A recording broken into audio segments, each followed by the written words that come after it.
Hello, hello everyone. I'm Ria Palmarogas, Mami Yang, Mami Ri for short, and I'm here at Dunkin' Donuts sa Literan Central Mall at Dasma, Cavite, Philippines. So, I'm here having some chillax afternoon. So, para maging productive naman yung afternoon ko, may nagagawa ako. Though, I'm a PWD na, so alam niyo na ba guys kung bakit? So, ayun nga. May nangyari sa utak ko. So, dumaan sa depression. So, and inborn na may schizophrenia. Yon, you know that disease of mental illness? Alam niyo yon? So, yun, na-diagnose ako ng ganon. So, matindi. Buti hindi bipolar. Natakot din ako. Kasi kabaliw na talaga yung ganon. So, ako may defect lang ako sa brain. So, I'm taking medicines for myself, for my mind, for my brain. And, nakakatulong siya cause I sleep 8 hours a day, every day, dahil doon sa gamot. So, thank you guys. Thank you, Lord. Salamat po, Panginoong Diyos. And I pray na lagi na akong samahan ng Diyos sa buhay ko. Every day. Though, lagi naman dati pa. Pero, ginugulo ako ng mga tao. So, hindi ko alam kung bakit. Ano bang nagagawa ni... Bakit ba ako ang ginugulo? Hindi yung ibang tao? Ba napapala nila sa akin? Sobrang ganda ko ba? Parang gandang-ganda sila sa akin or something like that. Parang gustong-gusto nila akong pasukin sa utak ko. Saka, lagi sila nanonood sa akin. Para pala ng mga taga-Kabiteño, mga Kabiteño, lagi taga-Dasma, lagi nanonood sa buhay ko. Kaya sila ako magpunta, may tumatawa, may tatawanan ako, may nagpaparinig, merong nagdadrama, gumagawa ng, anong tawag dun? Yung mga drama sa buhay. Yung drama, yung kumikilos, gumagawa para mapansin ko, tapos sasalbahihin ako pag napansin ko sila. Diyos ko, sabi ko, ano ba mga tao to? Ba't mga KSP? Kulang sa attention, kulangot sa pader. Yun. Yun. And, buti na lang kamo, meron akong ginagawa sa life ko na everyday, daily routine, and of course, hobbies, and my lifestyle na here sa place namin. And hindi ako makapag-English. Gustong-gusto ko na mag-English. Pinipigilan nila yung utak ko. Hirap na hirap ako magsalita kasi Inglesera ako. Ang hirap pag Tagalog lang. Hindi ko ma-get yung mga words na gusto kong gamitin. Ang hirap kasi pag purong Tagalog, sobrang lalim. So, sana umalis na yung mga taong nananalbahe, no? Patayin na kaya sila. Yun nga. Kasi hindi nila kayang hindi manalbahe. Yun nga. Anong gagawin natin, guys? So, we're here at Central Mall at sa Litran, Dasma. And gala mode.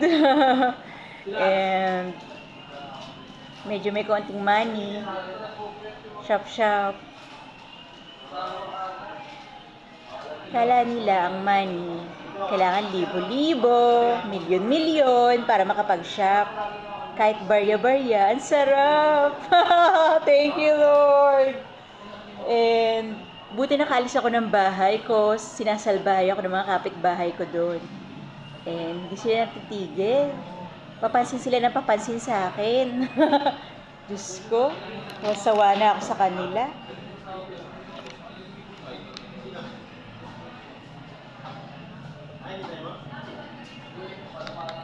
So ngayon, so what? What now?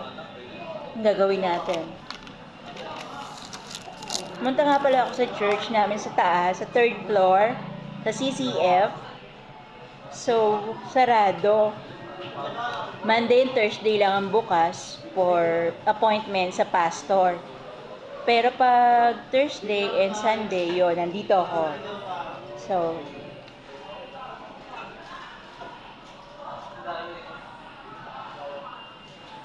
ang hirap mag-Tagalog. Guys, wala akong masabi pag Tagalog.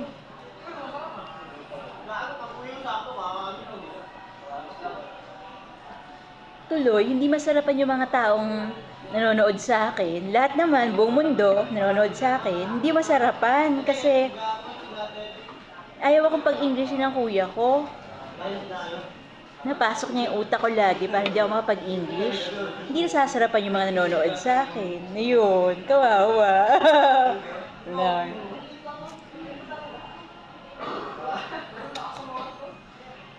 So, ayun. Dito muna tayo sa Dunkin' Donut Resto. Pahinga muna tayo. Naglakad ako around the mall kasi naghahanap ako ng finds.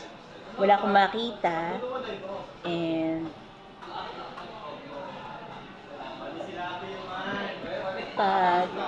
ang point kasi nila, lahat ng tukol sa buhay nila nakakahiya. So, ang point nila, ako, puro open book ako sa lahat ng tao. So, wala akong kinahihiya. So, sila, napapahiya sila lagi. Hindi ko alam kung ba't sila napapahiya. Yun ang sinasabi sa akin ng Diyos about what are they are doing in my life. Kaya iniistorbo nila ako lagi. Sabi ko, ano ba mga tao to? Ba't parang nagsho-show sa mga mundo? Ako tong tao na ayaw mag-show. Ako yung pilit pinagsho-show. Diyos ko.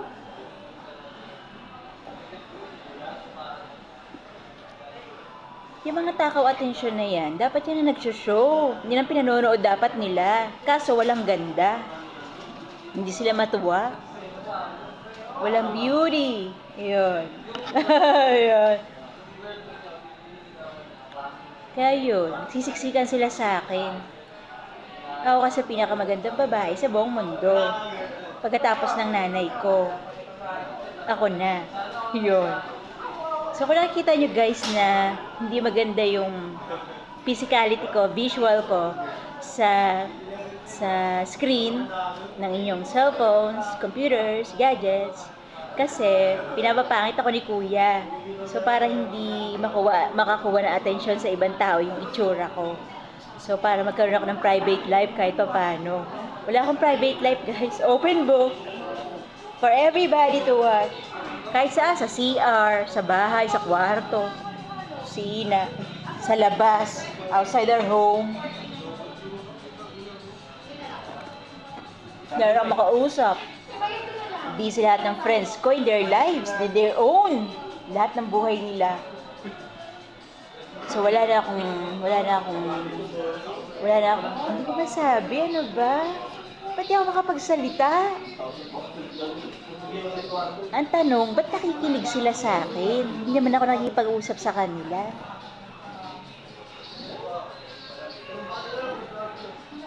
Kasi, the family, Palma Rogas family,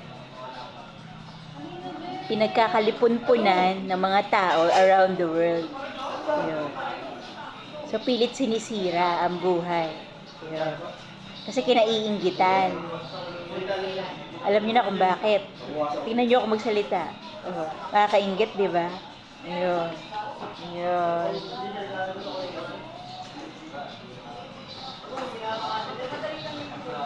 Kinakaya ko lang, guys. Kinakaya ko lang everyday. Hirap din ako. Pero, as I go along, natutunan ko ng mabuhay ng ginaganito. Tulad ng mga parents ko, ng mga siblings ko, ng mga ate at kuya ko. Lahat kami pinapahirapan. So, tinitiis namin lahat. Kasi gusto rin namin makasurvive. Gusto rin namin mabuhay sa mundo na may privacy kahit papano. Kahit pinapasok yung buhay namin. So, sobrang gruesome yung dinadanas ng mga tao sa akin. Kasi, sobrang talino ko. Hallelujah! Thank you, God. Salamat po, Panginoon Diyos. Thank you po. So, abangan nyo ako sa mga vlogs ko sa internet, sa YouTube. So, abangan nyo ko guys, and I'm sure marami kayong mapupulot ng mga bagay na importante sa buhay sa channel ko. Ria Palma Rogas Channel, Sagro Air Channel, Rogas Palma Ria Channel, Rogs Channel, and Ria Rogas Channel. So, that's it. So, that's all my channels in YouTube. So, sana better watch me, and sana supportahan nyo ako every time. Hindi ko kayo tatantanan. Okay? Hindi rin ako tinatantanan ng mga tao. Diyos ko. So, yun lang guys. See you next time. Bye for now. This is Mami Ria Palma. Wishing you the best in life. Bye everyone. See you next time. Bye.